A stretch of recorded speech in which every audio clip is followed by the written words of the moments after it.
नीट UG 2026च्या application फॉर्मला सुरुवात झालेली आहे. काही विद्यार्थ्यांनी आपले ऑनलाईन ॲप्लिकेशन फॉर्म सबमिट सुद्धा केलेले आहेत, पेमेंट सुद्धा झालेलं आहे. महाराष्ट्र राज्यातील बहुतांश विद्यार्थ्यांचे फॉर्म अजूनही भरायचे बाकी आहेत. यावर्षी नीट यूजी 2026च्या ॲप्लिकेशन फॉर्ममध्ये काही बदल करण्यात आलेले आहेत. ॲनेक्सर 6 हा एक नवीन फॉर्मॅट जोडलेला आहे. बऱ्याचशा विद्यार्थ्यांना याची आवश्यकता असू शकते. कोणत्या विद्यार्थ्यांना ॲनेक्सर 6 अपलोड करायचा आहे याविषयी डिटेल इन्फॉर्मेशन पाहणार आहोत. कारण संपूर्ण फॉर्म भरून पेमेंट झाल्यानंतर सुद्धा ॲनेक्सर 6 अपलोड करण्याविषयी सूचना NTA कडून दिल्या जात आहेत. नेमक्या कोणत्या विद्यार्थ्यांना याची आवश्यकता आहे, ॲनेक्सर 6 नेमकं काय आहे, कशा प्रकारे ते बनवायचं आहे, त्या ठिकाणी अपलोड करण्याच्या सूचना कशा प्रकारे येत आहेत, याविषयी डिटेल इन्फॉर्मेशन आजच्या व्हिडिओमध्ये पाहणार आहोत. नमस्कार, मी अंकुश पाटील. तुम्ही पाहताय श्री छत्रपती अकॅडमी पुणेचं यूट्यूब चॅनल. चॅनलवर नवीन असाल तर अशाच माहितीपूर्ण व्हिडिओसाठी श्री छत्रपती अकॅडमी पुणेच्या यूट्यूब चॅनलला सबस्क्राईब करा. नीट यूजी 2026च्या पेड काउन्सिलिंगसाठी डिस्क्रिप्शन बॉक्समध्ये आमचे कॉन्टॅक्ट नंबर दिलेले आहेत. त्याचबरोबर अशाच प्रकारचे महत्त्वाचे अपडेट्स तुम्हाला तुमच्या व्हॉट्सअपवर पाहिजे असतील तर डिस्क्रिप्शन बॉक्समध्ये व्हॉट्सअप चॅनलची लिंक, ऑनलाईन ॲप्लिकेशनची लिंकसुद्धा डिस्क्रिप्शन बॉक्समध्ये दिलेली आहे. मुख्य विषयाला आपण सुरुवात करूयात. ॲनेक्सर 6 नेमकं काय आहे, ॲडिशनल डॉक्युमेंट आहे, कोणत्या विद्यार्थ्यांना याची आवश्यकता आहे, अतिशय महत्त्वाचं डॉक्युमेंट आहे. पेमेंट झाल्यानंतर याच्या सूचना विद्यार्थ्यांना त्या ठिकाणी मिळत आहेत. नेमकं ॲनेक्सर 6 कशा प्रकारे आहे इन्फॉर्मेशन बुलेटिनमध्ये ते आता पाहूयात. एक अशा प्रकारचा एक ॲनेक्सर 6 दिलेला आहे. क्लिअर दिसत नसेल तर आपण थेट NTAच्या ऑफिशियल वेबसाईटवर जे इन्फॉर्मेशन बुलेटिन आहे त्याच्यावर जाऊया.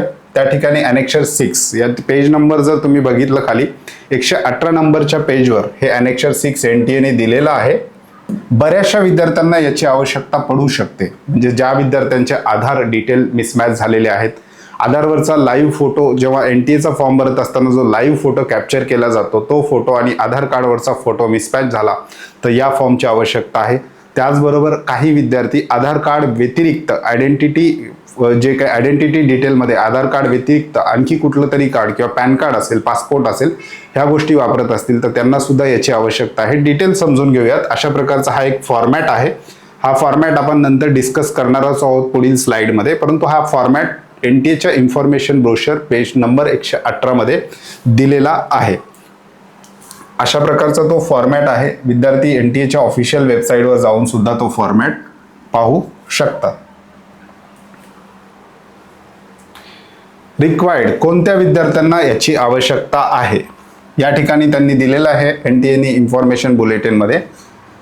The live photograph will be match with the photograph as per Aadhaar database. म्हणजे जो काही लाईव्ह फोटोग्राफ फॉर्म भरत असताना आपण काढतो, वेब कॅमनी असेल किंवा QR कोड स्कॅन करून असेल तो photograph. In some cases, if the live photograph captured by the candidate during the application process does not match with the photographs as per records available with UIDAI. म्हणजेच तुमचा live photograph आणि तुमच्या आधारवरचा photograph जर mismatch झाला, match नाही झाला तर तुम्हाला याची आवश्यकता पडू शकते असं त्यांनी सांगितलंय. And or the candidate who are using mode of identity verification other than Aadhaar. म्हणजेच ज्या विद्यार्थ्यांनी आधार व्यतिरिक्त मोड ऑफ आयडेंटिटीमध्ये इंडियन पासपोर्ट वापरला असेल किंवा पॅन कार्ड वापरला असेल किंवा एखादं valid current central state government issued photo identity card कुठलं वापरलं असेल, आधार व्यतिरिक्त तुम्ही तुमची आयडेंटिटी त्या ठिकाणी वापरला असेल तर मात्र तुम्हाला त्या ठिकाणी ॲनेक्सर 6 ची आवश्यकता पडणार आहे. फॉर्म भरताना सुद्धा आणि एक्झामच्या दिवशी सुद्धा तुम्हाला कदाचित ते सोबत ठेवावं लागू शकतं. Such candidates are required to verify their identity by uploading signed and attested certificate along with a recent photograph duly certified by their school, college principal or headmaster, obtain attestation from class 1 gazetted officer such as tehsildar, revenue officer, SDM. म्हणजेच ज्या विद्यार्थ्यांचा आधारवरचा photo mismatch झालेला आहे अशा विद्यार्थ्यांना हे download करण्यासाठीचं option येते. म्हणजे हे डाउनलोड करण्याचं ऑप्शन कधी येतं ते सुद्धा आपण पुढील स्लाइडमध्ये पाहणारच आहोत. आणि हे डाउनलोड कशा प्रकारे करायचं आहे आणि पुन्हा अपलोड कशा प्रकारे करायचं आहे याविषयी सुद्धा पाहणार आहोत. आधार फोटो मिसमॅच वाल्या हे झालं नंबर 1. दुसरं आहे ज्या विद्यार्थ्यांनी आयडेंटिटी व्हेरिफिकेशनसाठी आधार व्यतिरिक्त दुसरं डॉक्युमेंट कुठलं वापरलं असेल, मग ते पॅन कार्ड असेल, अशाही विद्यार्थ्यांना याची आवश्यकता आहे असं NTAने त्या ठिकाणी सांगितलेलं आहे. तर तशा प्रकारचं NTAचे हे जे काही इन्फॉर्मेशन बुलेटिन आहे त्याच्यामधला हा जे काही स्क्रीनशॉट आहे आपण त्या ठिकाणी घेतलेला आहे. आता बऱ्याचशा विद्यार्थ्यांचा फॉर्म भरून झाल्यानंतर, समजा हा एक विद्यार्थ्याचा फॉर्म आहे, जेव्हा विद्यार्थी फॉर्म भरतो त्यावेळेस या ठिकाणी रेड मार्क्स सुद्धा येताना आपल्याला पाहायला मिळतात. या ठिकाणी रेड मार्क्स काय आहेत? Your identity has been established as per Aadhaar, however there is a mismatch of name given in the online application form and such as Aadhaar record. आता महाराष्ट्र राज्यातील बरेचसे असे विद्यार्थी आहेत जे स्टेट बोर्डमधून ज्यांची 10वी झालेली आहे, कारण आपल्याला आपलं नाव 10वीच्या मार्कशीटनुसार किंवा सर्टिफिकेटनुसार NTA त्या ठिकाणी नीटचा फॉर्म भरत असताना टाकायला सांगितलेला आहे. दुसरा आहे आधार कार्ड. आता CBSEच्या विद्यार्थ्यांचा नावाचा तेवढा प्रॉब्लेम येत नाही, परंतु स्टेटच्या विद्यार्थ्यांना हा प्रॉब्लेम त्या ठिकाणी येऊ शकतो, कारण स्टेट गव्हर्नमेंटचं जे काही 10वीचं सर्टिफिकेट असेल किंवा मार्कशीट असेल त्याच्यावर विद्यार्थ्याचं सरनेम आधी असतं, त्याच्यानंतर विद्यार्थ्याचं नाव आणि त्याच्यानंतर वडिलाचं नाव, अशा प्रकारचा सिक्वेन्स त्या ठिकाणी असतो. आणि आधारवर विद्यार्थ्याचं नाव अगोदर असतं, मध्ये वडिलाचं नाव असतं आणि सरनेम शेवटी असतं. जर हे नाव मॅच नाही झालं तर NTA कडून अशा प्रकारचा रेड मार्क दिला जातोय. However there is a mismatch of name given in the online application form and as Aadhaar record. आधारवरचं आणि ऑनलाईन ऍप्लिकेशन फॉर्म मध्ये तुम्ही जे काही नाव दिलेलं आहे ते मिसमॅच झालेलं आहे. त्याच्या खाली त्यांनी दिलंय the detail submitted will be reviewed and used by NTA for analysis. या ठिकाणी नेक्स्ट करून आपण आपला फॉर्म कंटिन्यू करू शकतो, परंतु हे जे काही डिटेल मिसमॅच झालेले आहेत हे अनालिसिससाठी NTA आपल्याकडे त्याचा अधिकार राखून ठेवलेला आहे. तुमचं पेमेंट झाल्यानंतर कदाचित तुम्हाला जे काय अनेक्षर 6 आपण बघितलेलं आहे ते अपलोड करण्याच्या सूचना NTA करू शकतो. म्हणजेच आपला फॉर्म भरून झाल्यानंतर विद्यार्थ्यांनी 2 ते 3 दिवसानंतर आपलं जे काही ऑनलाईन ऍप्लिकेशन पोर्टल आहे पुन्हा एकदा लॉग इन करून पाहायचं आहे, तिथे काही सूचना आली आहे का त्याच्यावर सुद्धा विद्यार्थ्यांनी लक्ष ठेवायचं आहे. त्याच्यानंतर पुढे जाऊयात. आता एखाद्या विद्यार्थ्याचा फॉर्म भरत तो पुढे आला, त्या विद्यार्थ्यांनी लाईव्ह फोटोग्राफ सुद्धा घेतला. असं घेतल्यानंतर आधार डिटेल मॅच झाले, इकडे तुमचा आधार कार्डवरचा फोटो आला. आता हे जर दोन्ही फोटो मॅच नाही झालं तर NTA अशा प्रकारे सूचना देते, the photo capture does not match the photo available in your Aadhaar record. म्हणजे तुम्ही काढलेला जो काही फोटो आहे लाईव्ह फोटो तो तुमच्या आधारच्या फोटो सोबत मॅच होत नाही, अशा प्रकारचा एक टॅब त्या ठिकाणी येताना आपल्याला पाहायला मिळतो. त्याच्यानंतर इथं 2 ऑप्शन दिलेत या कंडिशनमध्ये. जर फॉर्म भरताना अशी कंडिशन आली तर 2 ऑप्शन आहेत. एक, तुम्ही पुन्हा फोटो कॅप्चर करू शकता लाईव्ह, 2-3 वेळा कॅप्चर केलं पुन्हा मॅच नाही झालं तर त्याला सुद्धा पर्याय NTA दिलेला आहे. काय पर्याय आहे तो आपण पाहूया. Proceed to fill the application form. म्हणजेच या गोष्टीमुळे विद्यार्थ्याचा ऍप्लिकेशन फॉर्म थांबणार नाही, विद्यार्थी प्रोसीड करू शकतो, नेक्स्ट करू शकतो. परंतु त्याला काही कंडिशन आहेत. विथ आधार फोटो मिसमॅच, म्हणजेच या कंडिशन सहित तुम्ही तुमचा फॉर्म प्रोसीड करू शकता. Due to photo mismatch you will have to upload photo verification document after fee payment within 15 days of application form closure. म्हणजेच तुम्ही फोटो मिसमॅच सोबत किंवा नाव मिसमॅच सोबत फॉर्म कंटिन्यू केला तर त्या ठिकाणी तुमच्या फॉर्मला काही अडचण येणार नाही, तुमचा फॉर्म पण रिजेक्ट होणार नाही. परंतु NTA एक सूचना केलेली आहे की फोटो व्हेरिफिकेशन डॉक्युमेंट जे काय अनेक्षर 6 आहे ते मात्र तुम्हाला त्या ठिकाणी अपलोड करावं लागणार आहे, अशा प्रकारे त्या ठिकाणी सांगितलेलं आहे. आणि पेमेंट झाल्यानंतर तुम्हाला तो टॅब दिसणार आहे. तो टॅब नेमका कसा दिसणार आहे ते सुद्धा आपण पुढील स्लाइडमध्ये पाहणार आहोत. आता एखाद्या विद्यार्थ्यांनी पूर्ण फॉर्म भरलेला आहे, आधार फोटो मिसमॅच झालेला आहे किंवा नावाच्या बाबतीत NTA जे सांगितलंय की आम्ही त्याचा अनालिसिस करत आहोत किंवा NTA तो अधिकार आपल्याकडे राखून ठेवलेला आहे, अशा विद्यार्थ्यांनी पेमेंट झाल्यानंतर एकदा आपलं जे काही लॉग इन पेज आहे ते रिफ्रेश मारून बघायचं आहे. लगेच त्या ठिकाणी कदाचित तुम्हाला अशा प्रकारचा टॅब दिसू शकतो, प्रिंट फोटो व्हेरिफिकेशन सर्टिफिकेट अशा प्रकारचा टॅब तुम्हाला दिसू शकतो. कदाचित नाही दिसला तर नेक्स्ट डेला पुन्हा एकदा लॉग इन करून पाहायचं आहे की त्या ठिकाणी अशा प्रकारचा टॅब आलेला आहे का. जर अशा प्रकारचा टॅब आला असेल तर तुम्ही त्या ठिकाणी प्रिंट फोटो व्हेरिफिकेशन सर्टिफिकेट याच्यावर क्लिक करायचं आहे.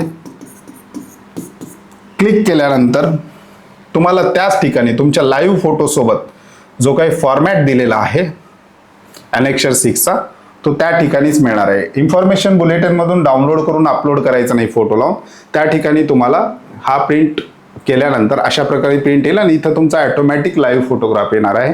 त्या कंडिशनमध्ये विद्यार्थ्यांनी दुसऱ्या साईडला आपला जो काही रिसेंट फोटोग्राफ आहे तो पेस्ट करायचा आहे आणि हा पूर्ण फॉर्म भरायचा आहे. याच्यामध्ये सगळे डिटेल दिलेले आहेत, नेम ऑफ कॅन्डिडेट, त्याच्यानंतर नीटचा ऍप्लिकेशन फॉर्म नंबर या ठिकाणी भरायचा आहे. त्याच्यानंतर इथं विद्यार्थ्याचं नाव, सन ऑफ, डॉटर ऑफ, अशा प्रकारे अपेरिंग नीट UG 2026 with application form number. पुन्हा एकदा इथं application form number. Is was studying in class, म्हणजे जर तुम्ही 12वीच्या प्रिन्सिपलकडून हे जे अटेस्टेड करून घेणार असाल किंवा त्यांची साईन करून घेणार असाल तर इथं 12वी, किंवा तुम्ही 10वीच्या हेडमास्टर करून घेणार असाल तर इथं 10वी ॲट, इथं तुमच्या स्कूलचं नाव आहे, latest photograph match with that in the application form. त्यांच्याकडून हे व्हेरीफाय करून घ्यायचं. कोणाकोणाकडून आपण हे व्हेरीफाय करून घेऊ शकतो सर्टिफिकेट, या ठिकाणी त्यांनी त्याची डिटेल माहिती दिली. एक तर principal, headmaster of the school, म्हणजे 12वीच्या कॉलेजमधूनही करू शकता किंवा 10वीच्या स्कूलमधूनही करू शकता. त्याच्यानंतर class 1 gazetted officer such as tehsildar, revenue officer, SDM, district collector, class 1 officer कोणी असेल त्या ठिकाणी स्कूल नेम, तुमचा कॉन्टॅक्ट हे त्यांच्यासाठी आहे, म्हणजे ते प्रिन्सिपल किंवा त्यांच्याकडे साईन करायला लागेल त्यांच्यासाठी. इथे तुमचं school name, contact number, signature आणि इथे त्यांचा स्टॅम्प, अशा प्रकारे ते पूर्ण हे फिल करायचं आहे. आणि या ठिकाणी त्यांना साईन करायला सांगितले. ज्याच्याकडून तुम्ही हे करून घेणार आहात सर्टिफिकेट, कॉलेज असेल कॉलेज किंवा क्लास 1 ऑफिसर असेल, तर त्यांची साईन जी आहे ती अर्धी फोटोग्राफर, थोडीफार फोटोग्राफर आलेली पाहिजे. म्हणजे अशा प्रकारे साईन असणं त्या ठिकाणी गरजेचं आहे. म्हणजे दोन्ही फोटोची सत्यता त्या व्यक्तींद्वारे तुम्हाला तपासून हे सर्टिफिकेट बनवून घ्यायचं आहे. याची PDF पुन्हा कॅप्चर करून याची PDF बनवायची आहे. आणि PDF बनवल्यानंतर जो काही आपला ॲप्लिकेशन फॉर्मवर आपण हे डाउनलोड केल्यानंतर या ठिकाणी पुन्हा एक ऑप्शन तुम्हाला दिसणार आहे, अपलोड फोटो व्हेरिफिकेशन सर्टिफिकेट. याच्यावर क्लिक केल्यानंतर अपलोडचा टॅब ठिकाणी येणार आहे. त्या ठिकाणी तुम्हाला हे सर्टिफिकेट अपलोड केल्यानंतर तो फॉर्म तुमचा कंप्लीट होणार आहे. त्याच्यामुळं ज्या ज्या विद्यार्थ्यांनी नीटचा फॉर्म भरलेला आहे अशा विद्यार्थ्यांना एक नम्र सूचना आहे की 1 दिवसांनी किंवा 2 दिवसांनी आपलं पोर्टल लॉग इन करून रिफ्रेश करून बघा, अशा प्रकारच्या काही सूचना त्या ठिकाणी आलेल्या आहेत का. जास्त पॅनिक होण्याचं काम नाही. NTA कधीही विद्यार्थ्याचा फॉर्म त्या ठिकाणी रिजेक्ट करत नाही. कुठल्याही कारणास्तव कोणत्याही विद्यार्थ्याचा फॉर्म रिजेक्ट होत नाही. परंतु एक आपली काळजी म्हणून विद्यार्थ्यांनी ह्या सगळ्या गोष्टी चेक करत राहणं गरजेचं आहे. ॲनेक्शन 6 जे आहे ते NTAच्या पेज नंबर 118वर दिलेला आहे. तिथून डाउनलोड करून अपलोड करायचं नाही. आपल्याला आपला फॉर्म लॉग इन करायचा आहे पोर्टलवर जाऊन, आणि तिथं असा ऑप्शन आला तर प्रिंट फोटो व्हेरिफिकेशन सर्टिफिकेट असा ऑप्शन आला, तर तिथून डाउनलोड केलं तर तुमचा लाईव्ह फोटोग्राफ ऑटोमॅटिक त्या ॲनेक्शन 6वर येणार आहे. तो फॉर्म घेऊन आपल्याला क्लास 1 ऑफिसर असतील, प्रिन्सिपल असतील, हेडमास्टर असतील यांच्याकडे जाऊन त्या ठिकाणी सगळी प्रक्रिया जसं व्हिडिओमध्ये आपण सांगितलेली आहे तशा प्रकारे करायची आहे. कोणाकोणाला आवश्यकता पडू शकते, शॉर्टमध्ये सांगतो. ज्या विद्यार्थ्यांचा फोटो, लाईव्ह फोटो आधार सोबत मॅच झाला नाही या विद्यार्थ्यांना, त्याचबरोबर ज्या विद्यार्थ्यांनी आधार व्यतिरिक्त आयडेंटिफिकेशनसाठी दुसरं कुठलं तरी डॉक्युमेंट वापरलेलं आहे, म्हणजेच पॅन कार्ड असेल किंवा पासपोर्ट असेल किंवा अन्य कोणतं डॉक्युमेंट तुम्ही आधार व्यतिरिक्त आयडेंटिफिकेशनसाठी वापरत असाल तर अशा विद्यार्थ्यांना नक्कीच याची आवश्यकता पडणार आहे. ज्या विद्यार्थ्यांचं नेम मिसमॅच झालेलं आहे अशा विद्यार्थ्यांचं त्या ठिकाणी त्यांनी टॅब दिलेला आहे, ॲनालिसिस आम्ही करू.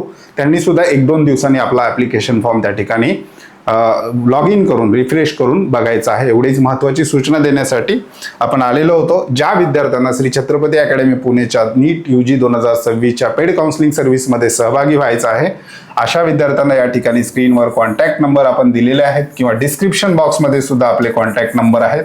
त्या नंबरला व्हॉट्सअप मेसेज करून तुम्ही आमच्या पेड काउन्सिलिंग विषयी अधिक माहिती घेऊ शकता. या फॉर्म विषयी काही तुमचे प्रश्न असतील तर डिस्क्रिप्शन बॉक्समध्ये तुम्ही ते विचारू शकता. अतिशय महत्त्वाची माहिती शेअर केलेली आहे. इतर विद्यार्थ्यांपर्यंत सुद्धा तुम्ही पोहोचायचं आहे. चॅनलवर नवीन असाल तर अशाच माहितीपूर्ण व्हिडिओसाठी श्री छत्रपती अकॅडमी पुणेच्या YouTube चॅनलला सबस्क्राईब करा. धन्यवाद.